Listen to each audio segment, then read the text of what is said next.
Hello everyone, welcome to my channel. I hope you're having a great day. I have an art tips, tricks, and hacks video for you. I'm really excited to share. It's going to be fairly quick, so not a long video. It is how to use a straw to create this really fun splatter effect. So I walk you through what that looks like and how the straw makes it easier to be able to create that effect. So I have my metal straw here. And that's what I used. So I'll show you all of that and you're welcome to follow along. It's just a short little tutorial. Before I get into it, I did want to mention my website, CoreyFrankCreates.com. It's the best way to get in touch with me, learn more about what I do. You can sign up for my weekly email newsletter there and in return get access to my free no-brainer watercolor supplies buying guide. It's just a one-page PDF with links to products I would recommend based on a variety of budgets. You can also check out my art shop and my online courses when you're ready to take a deeper dive into watercolor. So that is all on my website. I would love for you to check it out. It is CoreyFrankCreates.com. All right, without any further ado, let's go ahead and jump into this video. Okay, so I have a simple setup here. The main material that's different than I normally have is this reusable metal straw. Now you can use any kind of straw. It can be plastic, it can be a glass straw, whatever, just as long as you have this sort of tool for being able to concentrate the airflow. So this is just metal straw. I've got 140-pound watercolor paper here, and I'm gonna start by demonstrating how in the past I have created a splat effect. So I'm just gonna lay in some color, maybe do a couple of rainbow tones.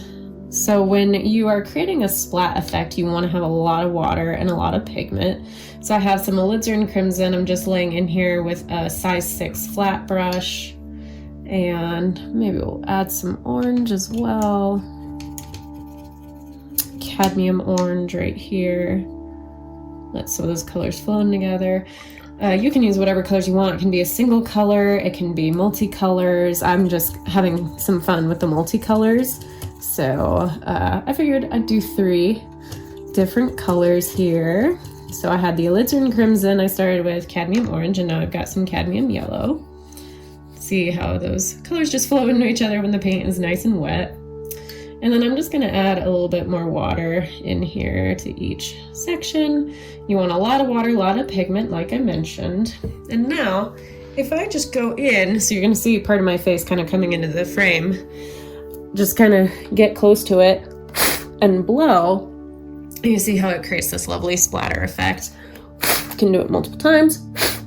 And having a lot of liquid, so the water and pigment, really helps with creating enough of a puddle where you can really blow on the color, and it'll really create a lot of lines like this. It went a little bit off the paper, so I'm cleaning that up with just a rag. So that works really well, as you can tell, but perhaps you don't want to have to get super close to it. So this is where the straw really comes in handy. So I'm going to create another set over here, and same kind of thing. I'm gonna use 3 colors, I think. We'll start with some purple. This is dioxazine purple. And again, lots of water, lots of pigment. I did pre-wet my palette with, you can kind of see right here, there's an eyedropper. So I did use an eyedropper to pre-wet the palette, so it was already had some water in there. And now I'm going into my ultramarine blue. And let's see, I think I want my Viridian green.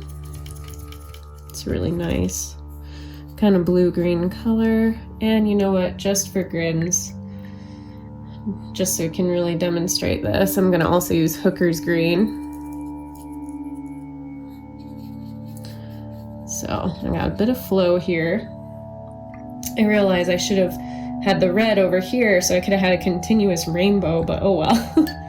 All right, same as I did before, I'm just gonna add some extra water in here just to make sure that I have lots of liquid that I can kind of play around with. So here is where this really comes in handy. It's gonna create a really concentrated puff of air. So I'm using the straw to basically blow into, and then the air is gonna come out at the bottom. So Now that dried a little bit, so it's not as much splatter as there could be. But you see how well it just concentrates the air. That way you don't have to get as up close to it. You don't have to strain your sort of breath as much, which is really nice. Now I'm being a little particular here. Just wanted to kind of make this a little more wet so I can really blow on it again. So give you another demonstration. There we go. And it's super simple because this concentrates the air. You can really direct it. You have a little more control of where the air will go, which is really nice. Like obviously, like I've had quite a bit of practice to be able to kind of get this effect with me actually physically getting up close to it and blowing on it. But the straw is very, very helpful, as you can tell, with creating this effect. And you can blow from any direction. So if I had also blown from this direction, I could have had some paint coming down here from the sides, however you want. So that just, again, I gotta be careful because it went off the edge. But that's really all there is to it. Very simple. You can use plastic straw, like I said, any kind of straw, or even just a thin pipe kind of thing. Metal pipe, I guess, will help do the trick.